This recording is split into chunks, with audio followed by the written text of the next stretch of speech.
বন্ধুরা, আজ আমরা পৃথিবীর সবচেয়ে দ্রুত গতির প্রাণীদের দেখব। কেউ দৌড়ায় ঝড়ের বেগে, আবার কেউ ওড়ে চোখের পলকে।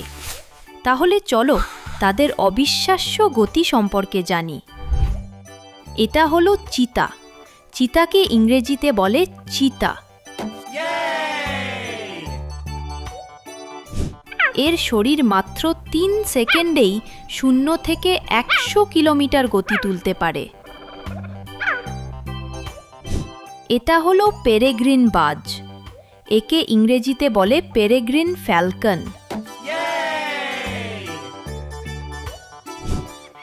শিকার ধরতে ঝাঁপ দেওয়ার মুহূর্তে এর গতি ফর্মুলা 1 রেসিং কারকেও ছাড়িয়ে যায়। এটা হলো প্রংহর্ন হরিণ। একে ইংরেজিতে বলে প্রংহর্ন অ্যান্টেলোপ।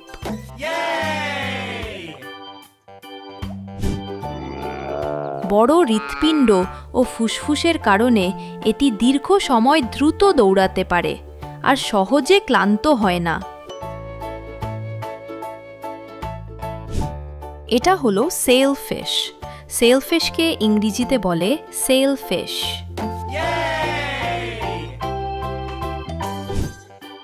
এর পিঠের ওপর পালের মতো বড় পাখনাটি সাঁতারের সময় একে স্থির থাকতে সাহায্য করে, পাশাপাশি শিকারকে ভয় দেখাতেও কাজে লাগে। এটা হলো সোর্ডফিশ। সোর্ডফিশকে ইংরেজিতে বলে সর্ডফিশ। এর তলোয়ারের মতো লম্বা নাকটি দিয়ে সে শিকারকে আঘাত করে কাবু করে ফেলে।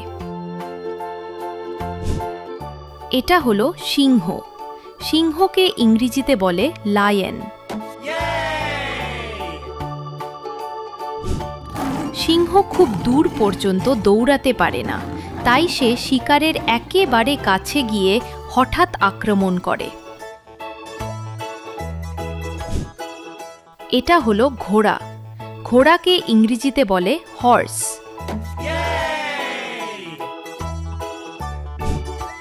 দৌড়ানোর সময় ঘোড়ার 4টি পাই একসাথে মাটি থেকে উঠে যায়, আর এ কারণেই সে এত দ্রুত দৌড়াতে পারে।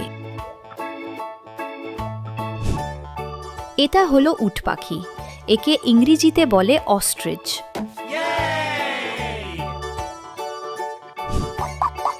এর লম্বা ও শক্তিশালী পা তাকে এক লাফে প্রায় 10 থেকে 16 ফুট দূরত্ব অতিক্রম করতে সাহায্য করে। এটা হলো গ্রেহাউন্ড কুকুর। একে ইংরেজিতে বলে গ্রেহাউন্ড ডগ। দৌড়ানোর সময় এর শরীর এতটাই বেঁকে যায় যে এর 4টি পাই একসাথে মাটি ছেড়ে শূন্যে ভেসে থাকে। এটা হলো ক্যাঙ্গারু। একে ইংরেজিতে বলে ক্যাঙ্গারু। ক্যাঙ্গারু তার শক্তিশালী পেছনের পা দিয়ে লাফ দেয় আর লম্বা লেজ দিয়ে শরীরের ভারসাম্য রক্ষা করে। বন্ধুরা, আজ আমরা অনেক দ্রুতগামী প্রাণীর নাম শিখলাম। তোমাদের কোনটা সবচেয়ে দ্রুত মনে হলো? ভিডিওটি ভালো লাগলে লাইক দিও আর চ্যানেলটি সাবস্ক্রাইব করো। Bye bye.